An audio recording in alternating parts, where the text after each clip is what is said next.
Yahobu, Bapak Ibu Pendeta, Sinenge, Majelis dan warga Gereja Amin, ini adalah channel YouTube Sinode Gereja Amin. Karena itu, bagi yang mencintai Gereja Amin, tontonlah, subscribe, like, dan bagikan.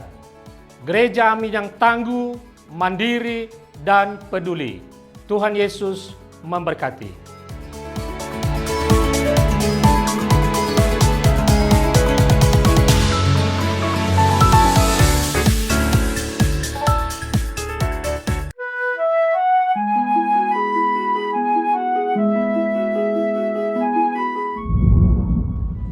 Sahabat YKB, senang dapat menjumpai saudara dalam acara Wasiat Kekal, berupa renungan firman Tuhan yang memandu kehidupan kita.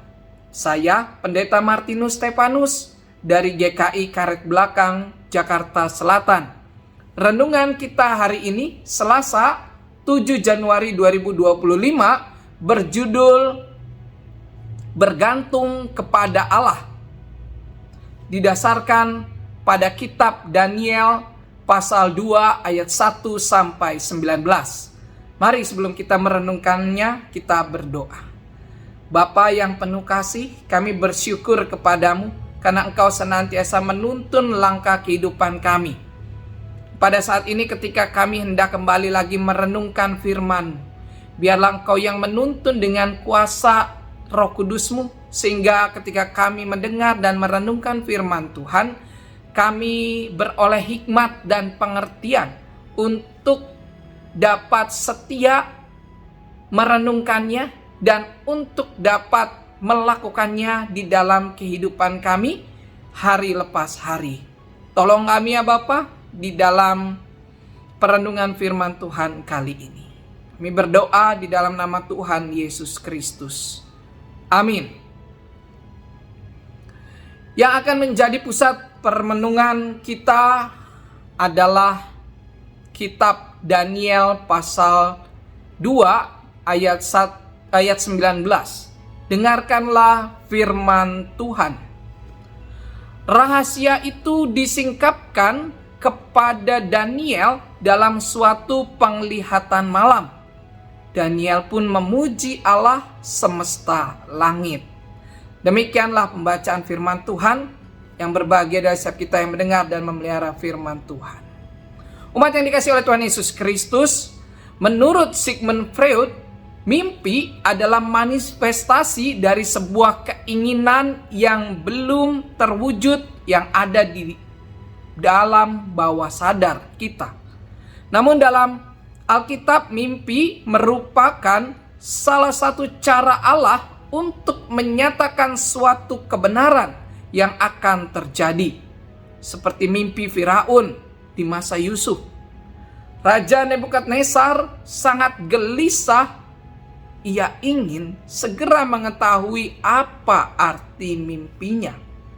Namun orang-orang berhikmat yang ada tidak dapat mengartikannya. Karena itu raja menjadi murka dan menitahkan untuk melenyapkan semua orang bijaksana di Babel. Itu berarti nyawa Daniel dan teman-temannya juga ikut terancam. Daniel menghadap raja dan meminta waktu untuk memberitahukan arti mimpinya. Kemudian Daniel bersama teman-temannya berdoa memohon kemurahan hati Allah untuk menyingkapkan rahasia mimpi raja. Maka Allah menyingkapkan rahasia itu kepada Daniel dalam suatu penglihatan. Daniel pun memuji Allah karena pertolongannya, sebab tanpa Allah ia tidak mampu melakukannya. Hikmat untuk mengetahui hal-hal yang Allah nyatakan bukanlah kemampuan manusia, tetapi semua semata-mata karunia Allah.